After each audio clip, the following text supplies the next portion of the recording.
Assalamualaikum warahmatullahi wabarakatuh. Bapak, Ibu, atau wali murid dari kelas 9B yang saya hormati. Kali ini kita akan membahas evaluasi kelas pada bulan Januari dengan data-data yang masuk terutama pada kegiatan PJJ yang sudah berlangsung di bulan Januari. Sebelum membahas evaluasi kelas, alangkah baiknya kita lihat sebagai berikut, yaitu kunci keberhasilan proses pembelajaran jarak jauh atau PJJ atau belajar dari rumah atau BDR. Yang pertama kita lihat perbandingan kelebihan dan kekurangan antara pembelajaran tradisional dan online atau daring. Contohnya adalah BDR. Yang umum, secara umum, pembelajaran tradisional memiliki kelebihan. Pertama, respon balik yang cepat. Yang kedua, sudah menjadi sesuatu yang familiar bagi pengajar dan murid. Yang ketiga, memotivasi pelajar. Yang keempat, penanaman jiwa sosialisasi dengan lingkungan sekitar. Sedangkan online, pembelajaran terpusat dan melatih kemandirian. Yang kedua, waktu dan lokasi yang fleksibel. Yang berikutnya, biaya yang terjangkau untuk para peserta. Yang berikutnya, akses yang tidak terbatas dalam perkembangan pengetahuan.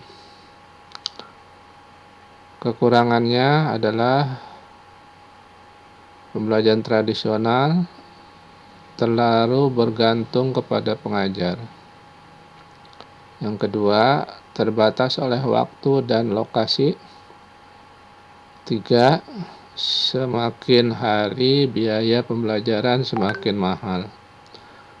Untuk online, kurangnya cepat umpan balik yang dibutuhkan dalam proses belajar mengajar. Yang berikut, pengajar perlu waktu lebih lama untuk mempersiapkan diri. Memang ini terkadang sampai malam hari dilanjutkan kadang-kadang untuk koreksi tugas itu membutuhkan waktu yang lama. Yang berikut terkadang membuat beberapa orang merasa tidak nyaman. Adanya kemungkinan muncul perilaku frustasi, kecemasan, dan kebingungan. Secara detail, kunci keberhasilan pembelajaran daring atau PJJ adalah 1. Kemampuan guru memanfaatkan teknologi. Ini termasuk karakteristik guru, yaitu pertama, untuk menunjukkan kemampuan guru dalam memanfaatkan media teknologi. Hal ini mutlak harus dilakukan untuk mentransfer knowledge kepada peserta didik secara menarik dan efektif.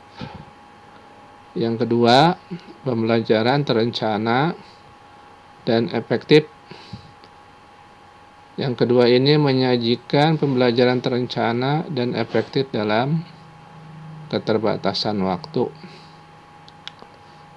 Yang ketiga, menyatukan persepsi dan konsentrasi siswa. Ini yang agak sulit untuk pelaksanaannya. Guru melakukan perannya sebagai motivator, fasilitator, mediator, dan komunikator. Kemudian yang berikut adalah penguatan karakter siswa, termasuk ke dalam karakteristik siswa.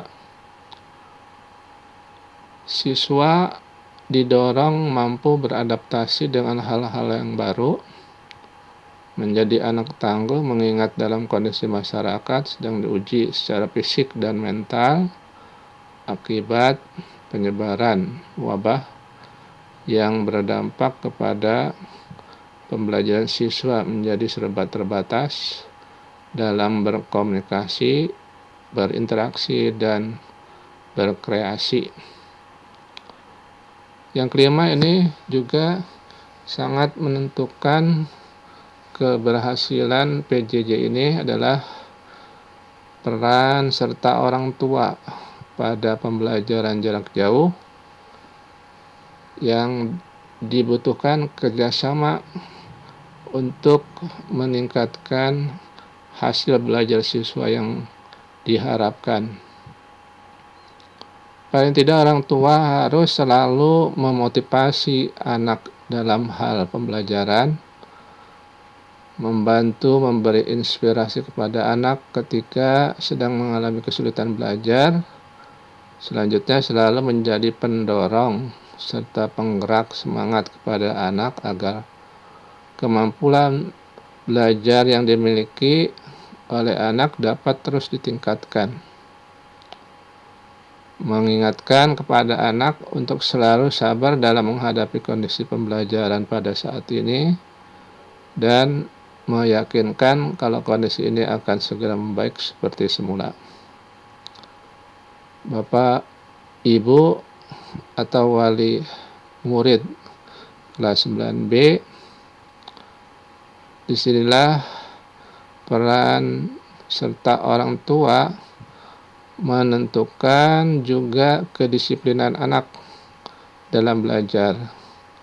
Misalnya mengingatkan anak untuk siap-siap belajar, paling tidak mempersiapkan anak seperti membangunkan ya, pagi-pagi,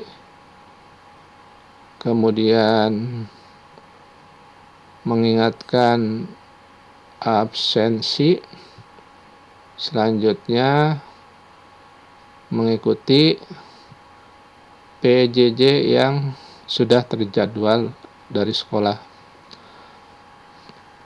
Hal ini dapat kita lihat ada beberapa orang tua yang peduli dan ada juga mungkin mengandalkan putra-putrinya untuk bertanggung jawab dalam hal belajar dari rumah. Berikutnya kita akan lihat rekap absen bulan Januari. Ini menggambarkan kedisiplinan anak seperti sebagai berikut. Terlihat di sini yang terlambat absensi itu sampai dengan pukul 7.30, lewat dari pukul 7.30 dianggap telat atau terlambat. Pada urutan 1 sampai 17 ini Harisma ya, Harisma ini kalau dihitung persentasenya kita ketahui dalam 1 bulan itu masuk 20 kali ya. 13 kali terlambat dikalikan dengan 13, kita kalikan prosentasenya, maka Harisma ini 65%. 65% untuk absensi yang terlambat. Kemudian Arya 40%. Ya, ini sangat tinggi juga. Kemudian yang berikutnya ada yang 4 terlambat. Ini juga perlu perhatian bagi Bapak, Ibu atau wali murid. Yang ke-18 kita lihat sampai ke 35. Di sini ada Raka 16 kali. Berarti kalau dihitung prosentasenya adalah tinggal dikalikan 5, berarti 80% terlambat terus. Kemudian Regina 45%, Tengku 60%. Jika ini ada pada pembelajaran tatap muka,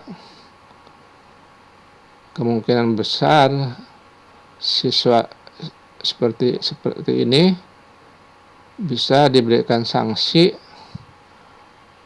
menghentikan pemberian KJP. Karena dalam tata tertib,